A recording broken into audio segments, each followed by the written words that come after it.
Live music has always been more than sound.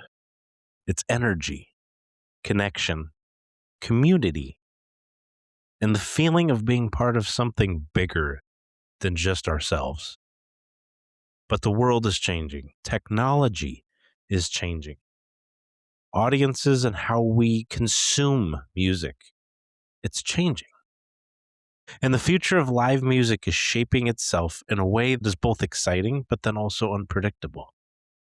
Today, we're exploring where live music is heading, from virtual shows to immersive experiences to intimate studio sessions, and what it all means for artists, fans, and the culture of performance. Welcome to Ampyre Sessions, where discovery meets rebellion. This is the show that takes you on a journey through the world of music, the riffs, the legends, the hidden stories, and the lessons that fuel creativity. Here we break down the craft, the culture, and the chaos of sound, making it raw and unforgettable. Whether you're a musician, a fan, or you're just hungry for knowledge, Ampyre is your backstage pass to the rebellion of audio. So plug in, turn it up.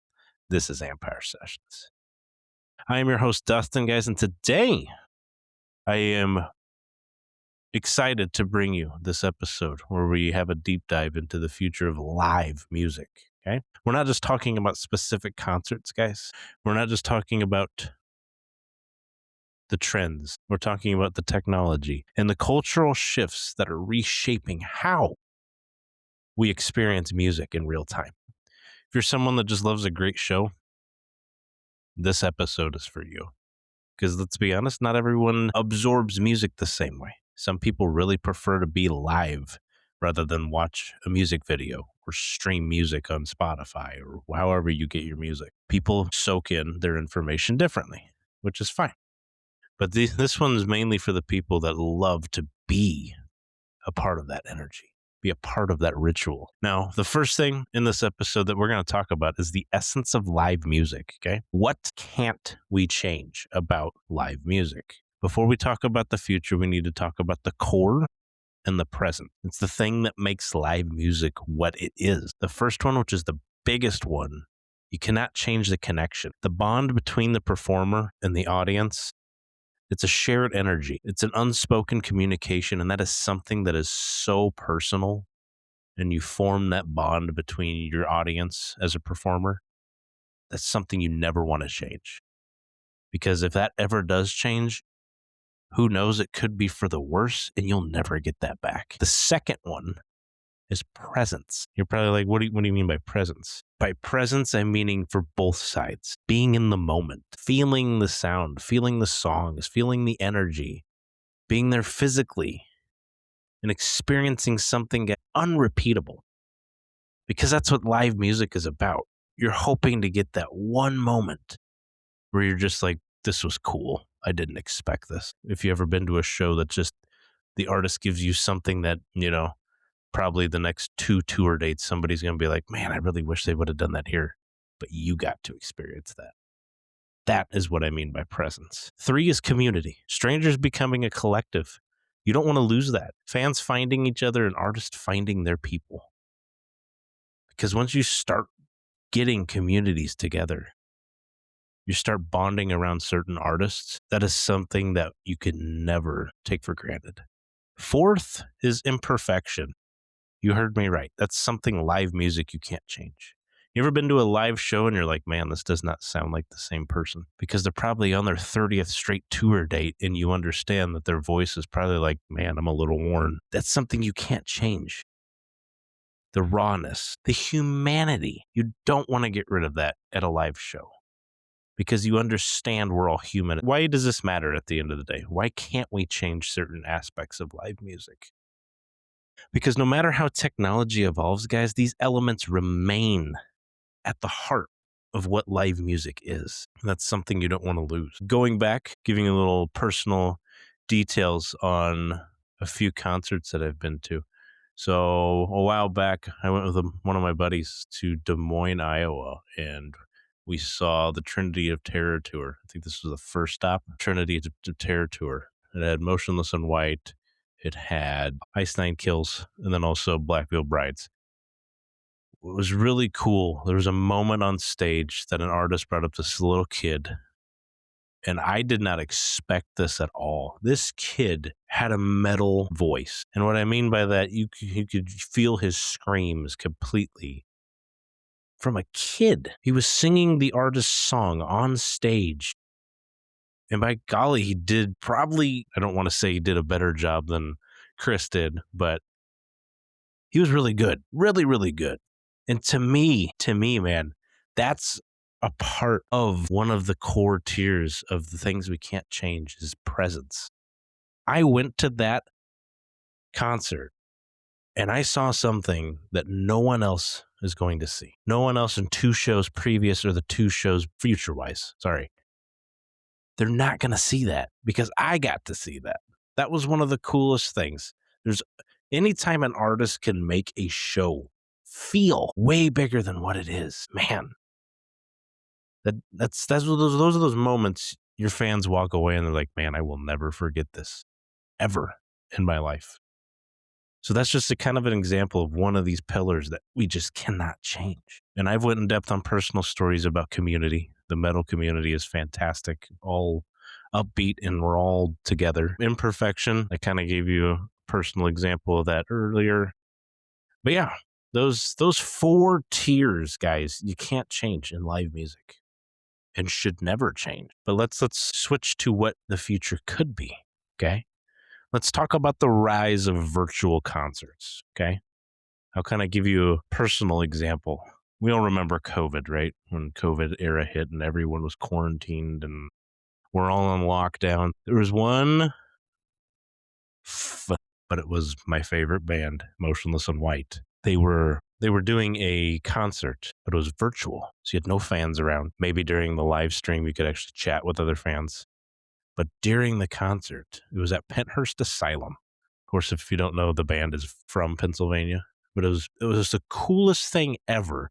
It was a virtual experience that I got to see at Penthurst Asylum, an insane asylum. It's an abandoned asylum, but a metal band playing at Penthurst Asylum, and you got to see that during the days of COVID. To me, dude, that was the moment I knew personally. Now things are starting to change and how live music is experienced. That to me was a whole other worldly presence. Because at the end of the day, man, no one ever expected someone to play at Penthurst Asylum, but we got to see it. It is so cool. If you haven't checked out their content, highly recommend it. Go and look up Motionless in White, but it is on YouTube still, I believe. I don't believe they took it down. Yes, back then you had to pay to see that, but since it's past COVID, I think it's still on their YouTube channel. You can actually watch the hour live stream. It's fantastic. It's an experience, guys. It really is. I would highly recommend going and looking at. But that's just an example of the next point I'm going to make for the future of music. The rise of virtual concerts. Virtual concerts aren't replacing live shows, guys. They're just expanding what's possible. One is accessibility. Fans who can't travel can still experience performances, which is so key. Especially if you have people with disabilities or something like that, and they really want to go see a show, but they can't. Man, if you could do something just for them, like during the days of COVID, like I explained, that changed the game for them, you know? Not every fan can go see a live show, which is sad to say. But if you could make it more accessible, hands down, why wouldn't you? 2 is global reach. Artists can perform for audiences across continents simultaneously. I don't know the statistics behind the live stream when Motionless did theirs, but I guarantee they are huge in the UK as well, in Europe. There's probably multiple countries across the world that partook in that. Not only just America, which I thought was absolutely amazing. You can have so much of an outreach and so much of an impact just by doing a once-in-a-lifetime experience. Like, man, that's a game changer. 3 is creative freedom. Virtual spaces allow for visuals, environments, and effects that are impossible for physical venues. Okay? You wouldn't be able to fit a stadium size of people, an audience inside of Penthurst Asylum. But it was cool when you got to see it. That is what I mean. It gives the artist more creative freedom to be like, what if we did this? And everyone's thinking, you're probably crazy. Like, what if the band would perform on top of the Empire State Building? Or what if a band would perform on top of SoFi Stadium? Or anywhere that's just random, that is cool, but gives you that edge. That is what I'm talking about for live performances. It gives your fans something that's like, dude, that's cool. It's talking points. Fourth, hybrid models. Okay.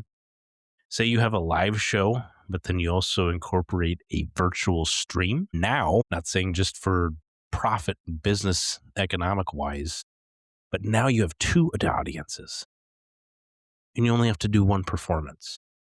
To me, guys, that helps out the artist continue their longevity of their career. I wouldn't be surprised in the next couple of years you start having those live shows mixed with a live stream so you can get a bigger fan base, but then also maybe you can cut down your tour dates. I think that would help out the artist a lot more and continue their longevity. But why does this matter? Why do virtual shows matter? Virtual concerts aren't just a trend, guys. They add a new layer of a live experience. And I guarantee, just my example from Motionless doing Penthurst, there's probably other artists out there who've done similar things, but they're cool. My thing was, you never expect a metal band to play at a band insane asylum. For me, as a gushing fan of that band, there's nothing that beats that. Okay. You could go and find examples maybe of your own artists that have done things during COVID and maybe they did something different, but it was cool. It was unique to that only artist and to that fan base. Okay. Let's look into immersive and interactive experiences. Okay. So the future of live music is becoming more immersive, more sensory, and more interactive. Okay. Let's talk about one, spatial audio. 3D sound that surrounds the audience. Okay. This at a live show might be a little bit hard to do without wrapping speaker towers around the whole place. I don't know how they would exactly do that, but for a like live stream event or something like that where you have surround sound, I think that would be possible. And it's a cool immersive experience that you could do with your fan base. Second is visual immersion, LED walls, projection mapping, holographic elements that just blow you away. One band that is really good at visual immersion that does not get enough credit. If you never listened to them, the band's name is Starset. Fantastic stage performances, not only from the fact of what they bring themselves, but making the stage feel like its own energy. LED signs. They have these cool helmets they wear and costumes they put on. There's, I believe, one of the shows, there was a holographic element that I've seen. But if you haven't seen them, go check them out. They do have a huge visual immersion that they take you on. 3, audience interaction. Real-time input from fans shaping the shows and how you perform. I think that also goes a long way. Because feedback shouldn't only be from your label or your manager, your guitarist on stage. Say it's like, hey, you need to tweak this a little bit. You should also be receiving that input from fans. Because, guys, live music is changing slowly, but it's changing. And that is just another key element. I think if I was a performer, I would input. I would want to have these live streams to get input from the fans. It'd be huge. 4, multi-sensory elements, having specific lighting, having specific scents. Okay. And then also, what's the temperature, vibration, all a part of the experience. Guys, at the end of the day, when I say music can and is a science, it literally is. In my past, I've been offered to become managers of separate bands because they didn't look at things the way that I looked at them. And this is exactly how I look at things. Like for me, man, if you're starting to get into, if you're a metal band and you're starting the climb of a song, the temperature in the building, in the room should rise, right? Makes sense. And then when you have a drop, or like an EDM show, when that drop hits, the temperature in the room should drop. You should have multiple sensories to your live show that could make the fans' experience go from, that was a pretty good show, to like, damn, I will never forget this. Every aspect of your performance, there's always something you can raise the bar on. And I think that would make fans gush over. Even if they're not fans of your music, man, just from being a part of it, that is something that artists need to take into account. You need to have a multi-sensory element to your shows, which I think would be fantastic. Why does this matter at the end of the day? Because live shows are becoming environments. They're no longer just becoming a performance. When you go to a live show now, you're looking to be a part of the environment.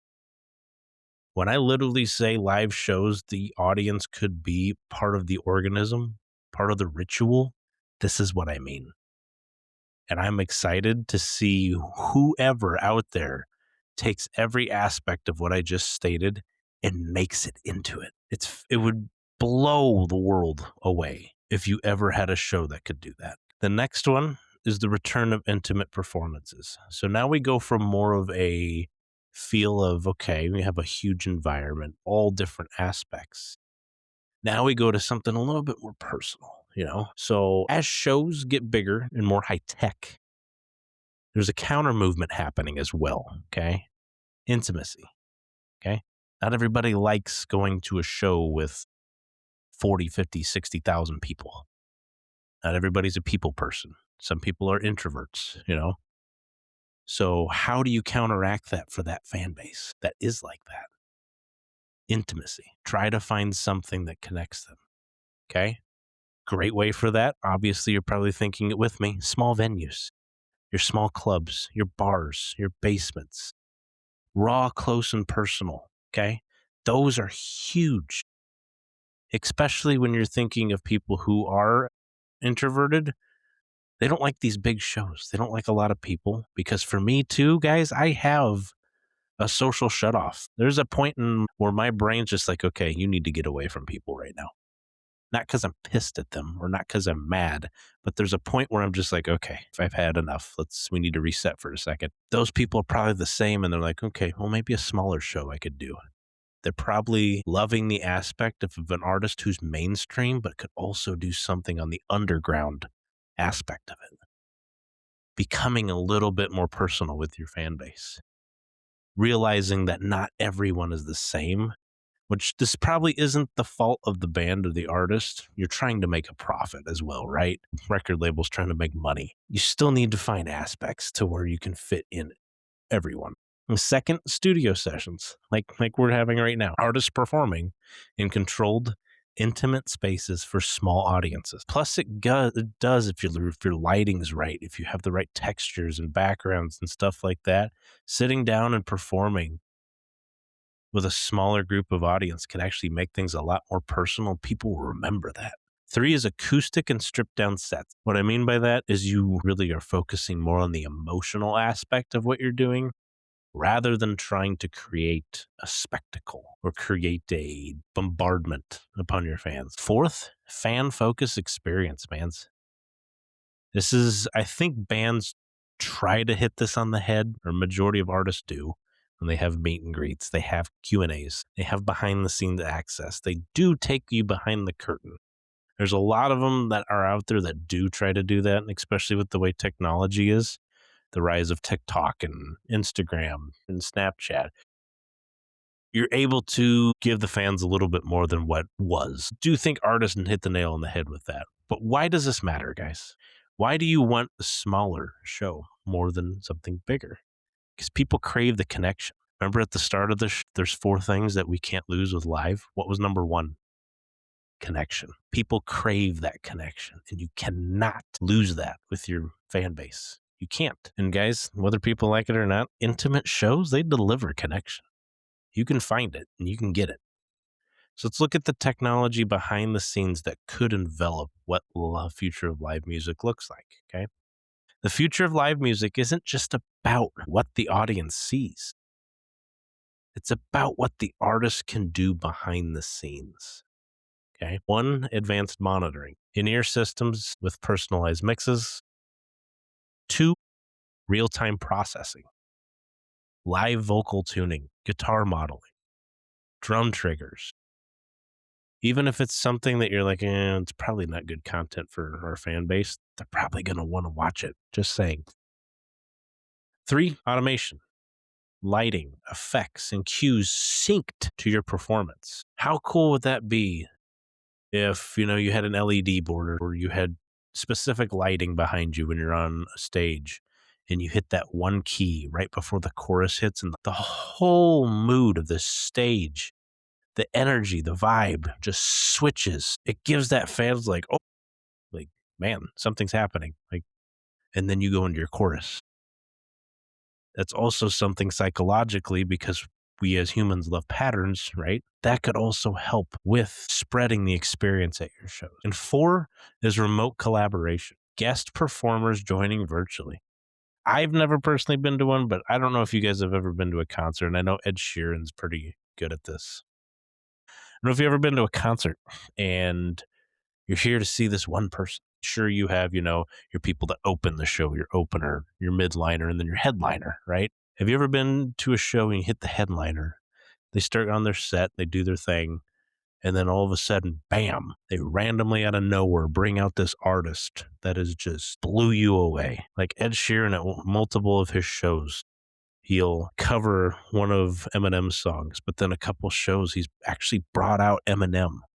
To me, that would be so huge, even if you could do it virtually and collaborate with people, but on a remote basis, because you probably don't have the technology right now, but in the future, man, that would be so huge. Giving fans more of that experience. Why does this matter? Technology is giving artists more control, more consistency, and more creative options. Let's take a look at the cultural shift. What do the fans want right now? Not 5-10 years from now, not, what was in the past. What do they want right now? Okay, live music culture is evolving because the fans are evolving.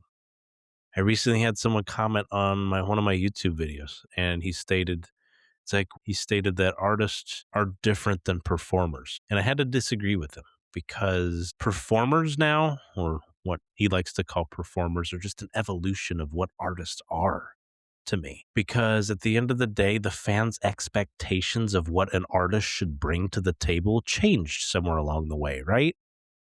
So the artist that, you would just be on stage and do your normal thing and then leave an hour later, that's not what the fans wanted anymore.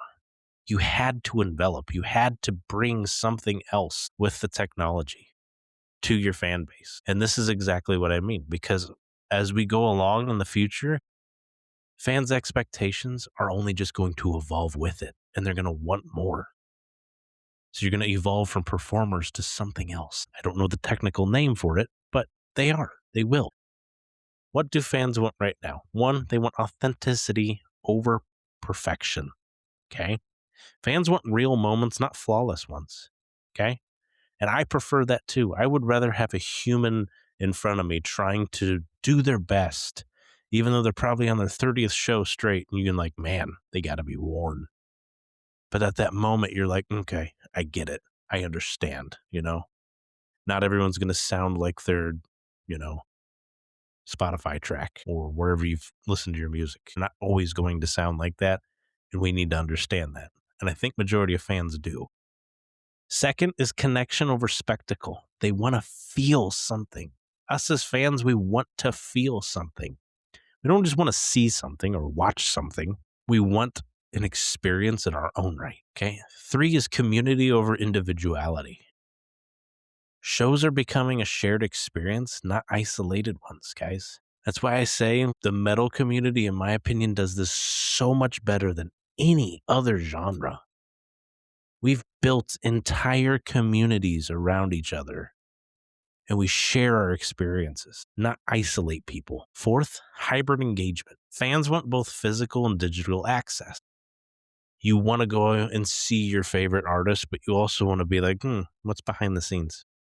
That's why when I said earlier, people that probably don't want to see your vocal tuning or your vocal warm-ups, they probably do.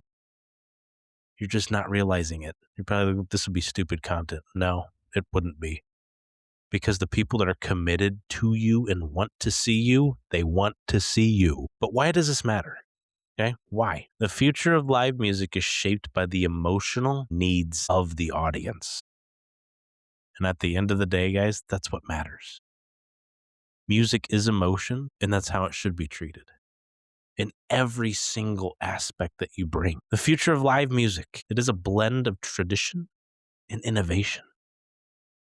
Intimate and immersive experiences, physical and virtual, raw and technologically enhanced. What won't change is the heart of it, guys. Connection, emotion, and the shared experience of sound. I want to thank y'all for joining me on this ride for the future of what live performances could be. I don't know about you, but I am extremely excited to see the future of live shows and what they could mean, how they could change the world. Man, the possibilities are endless. You just have to do it. You've been listening to Ampyre Sessions, where discovery meets rebellion. The journey doesn't stop here, guys. Keep exploring, keep creating, and keep the fire alive. Until next time, stay loud, stay bold, and never fade into the noise. This was Ampyre Sessions.